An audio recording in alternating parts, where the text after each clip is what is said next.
Reflection आ रहा है काय का रिफ्लेक्शन आलाय कार्ड घेऊ कार्ड का रिफ्लेक्शन आ थोड़ा बैंक में लेके जाना पड़ेगा।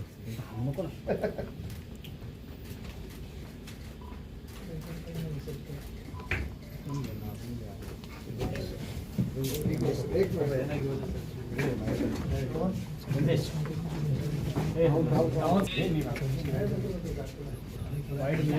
तुमच्या फोटोग्राफीवर कसा विश्वास आहे?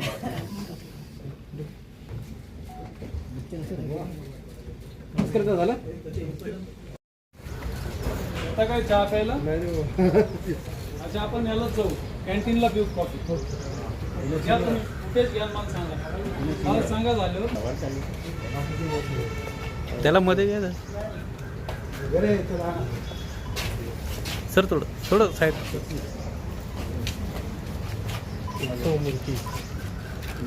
सर तुम्ही या पुढे पुढे होते सर त्याला पुढे काय त्याला पुढे घ्या हळू चालेल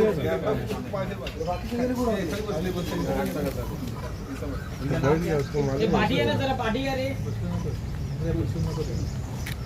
उसको मालूम हो आपको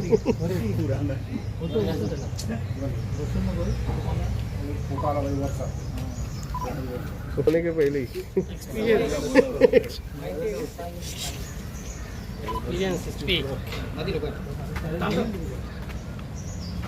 सर इकडून घे.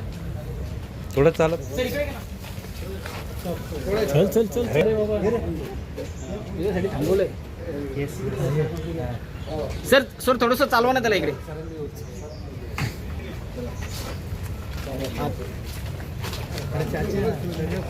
चाचा आप ही आ रहे हैं आरोपी गाड़ी गाड़ी गाड़ी ए उत्तम रे पूरा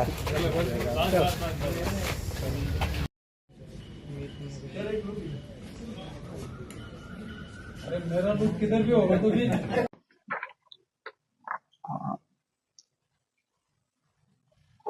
14 और 15 जनवरी को एक लेडी विक्टिम को कुछ साइबर क्रिमिनल्स ने व्हाट्सएप पे कॉल करके उनका नाम किसी ईडी के केस में आया है और उनको कोई documents fabricated documents income tax और ईडी सीबीआई सुप्रीम कोर्ट के भेज के उनको घबराया, उनको बोला कि आपकी भी इसमें इंक्वायरी होगी, आपकी सारी प्रॉपर्टी सीज की जाएगी और उनको बोला कि आपको डिजिटली अरेस्ट किया गया है।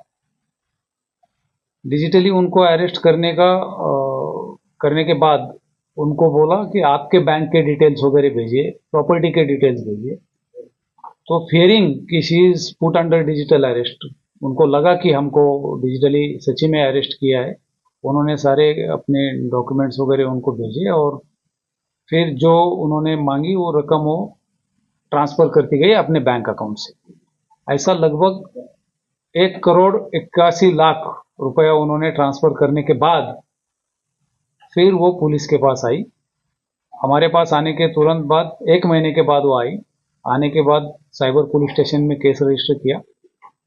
विक्टिम एक लेडी थी, इतनी बड़ी रकम साइबर क्रिमिनल्स ने लूटी थी, इसलिए हमारे CP Shri Milind Bharambe, additional CP Shri Deepak Sakore, DCP crime Shri Amit Kale, इन्होंने सेंट्रल यूनिट के हमारे सीनियर पीआई सुनील शिंदे और उनके स्टाफ ऑफिसर्स और स्टाफ को इसमें डिटेक्शन के लिए बोला।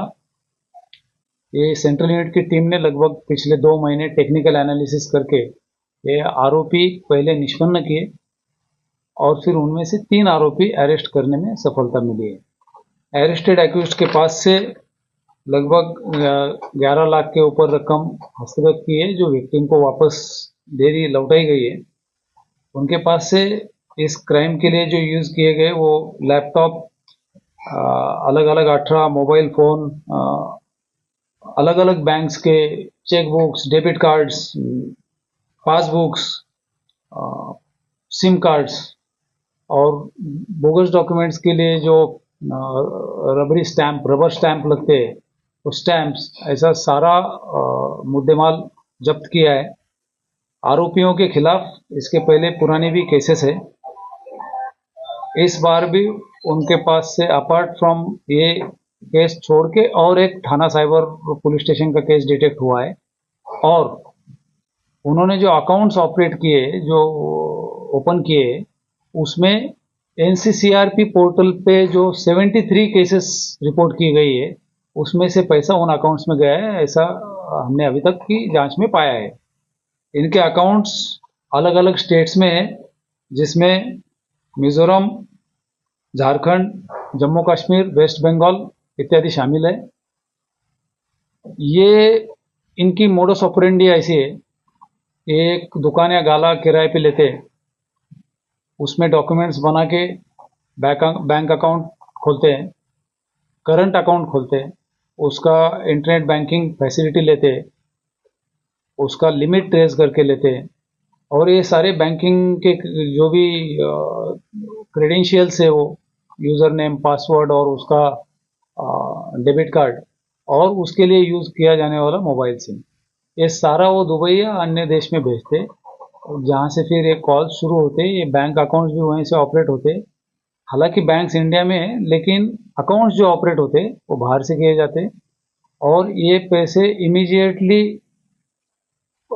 अलग अलग बैंक्स में ट्रांसफर किए जाते हैं जो इनके अकाउंट्स होते हैं। एनसीसीआरपी पोर्टल में जब केस रजिस्टर होती है तो 4th लेयर तक ऑटोमेटिकली लीन हो जाती है अमाउंट, लेकिन इस केस में हमने पाया है कि ये 17 लेयर्स तक उन्होंने अकाउंट्स यूज किए हैं। ये सारे क्रिमिनल्स के खिलाफ पुराने केसेस होने की वजह से और बीएनएस में नया प्रावधान जो अपना मौका का था, ऑर्गेनाइज्ड क्राइम का, संगठित गुनहगारी का, वो अभी शामिल किया गया है।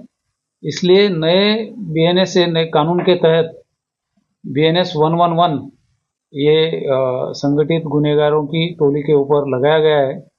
इसमें अभी कुछ इन्वेस्टिगेशन बाकी है, इसलिए फर्दर डिटेल्स हम डिस्क्लोज नहीं करना चाहते।